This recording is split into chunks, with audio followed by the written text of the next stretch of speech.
مولانا علاؤالدین رحمۃ اللہ علیہ پہ آ جائیے۔ چنا ریڈی صاحب نے بڑا ڈیٹیل میں کہا۔ چیدہ خان جو اورنگ آباد سے یہاں لایا گیا تھا ان کو، اور ان کو چھڑانے کے لیے جب افضل الدولہ ففتھ نظام تھے، اس وقت مولوی علاؤالدین نے مکہ مسجد کے امام تھے، ایک زبردست خطبہ دیا انہوں نے، اور ہزاروں کی تعداد میں لوگوں کو لے کر برٹش ریزیڈنسی گئے چیدہ خان کو چھڑانے کے لیے، اور ان کے ساتھ ترے باز خان بھی تھے۔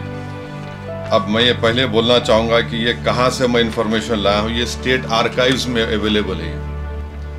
جو کچھ میں کہہ رہا ہوں یہ اسٹیٹ آرکائیوز میں اویلیبل ہے، اور اس میں یہ بتایا گیا کہ اسٹیٹ آرکائیوز سے بتا رہا ہوں کہ ایک تو کتاب ہے فریڈم اسٹرگل ان حیدرآباد والیوم 2 ہو از ہو ان فریڈم اسٹرگل آندھرا پردیش، پھر ایک volume 1 published by Hyderabad state committee and the نظام برٹش ریلیشنز۔ اس میں نوٹڈ ہسٹورین سروجنی ریگانی نے یہ لکھا، مگر اس میں ان کی موت کی تاریخ ذرا الگ ہے۔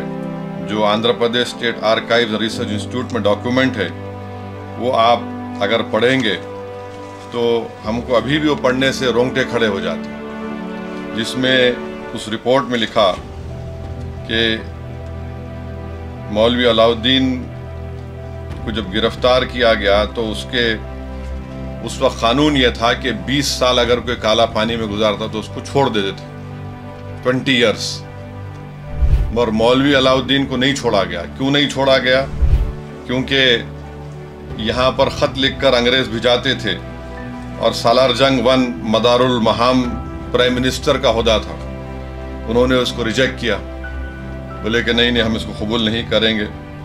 پھر ایک Mackenzie secretary of home department تھے، وہ مولوی علاؤالدین سے کالا پانی میں ان کی ملاقات ہوئی، تو وہاں پر ان کو بتایا گیا کہ شخص اتنے سالوں سے یہاں پر ہے۔ تو مسٹر میکنزی نے لیٹر لکھا، گورنر جنرل سے ریکمنڈیشن ریاست حیدرآباد کو آیا کہ ان کو پرمیشن دیا جائے۔ لائق علی خان سالار جنگ دوسرے تھے پرائم منسٹر، وہ بولے کہ میں اس کو قبول نہیں کرتا۔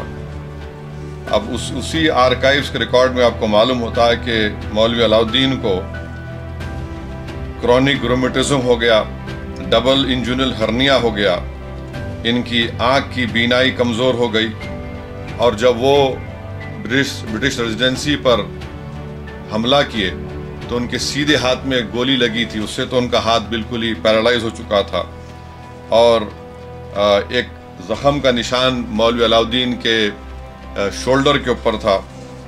اور جتنے ڈاکٹر کالا پانی میں تھے وہ سب کہہ رہے تھے کہ ان کو چھوڑنا چاہیے تاکہ زندگی کے جتنے ان کے لمحے ہیں باقی ہیں وہ آرام سے گزار لیں، مگر یہاں پر نظام کی حکومت نے ان کو قبول نہیں کیا۔ تو ریکارڈ میں لکھا گیا کہ مولوی علاؤالدین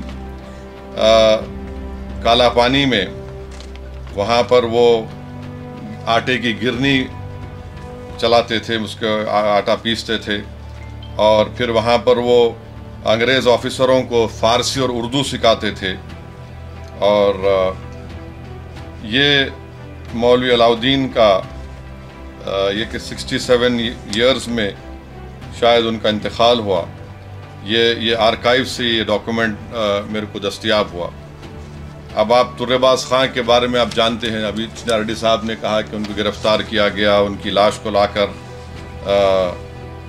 لٹکایا گیا، اور ابھی بھی ہم حیدرآباد میں بولتے تم بڑے ترم خاں ہیں کیا؟ وہ ترم خاں ترے باز خان سے آتا ہے، اور یہ ہمارے بہادر لوگ ہیں۔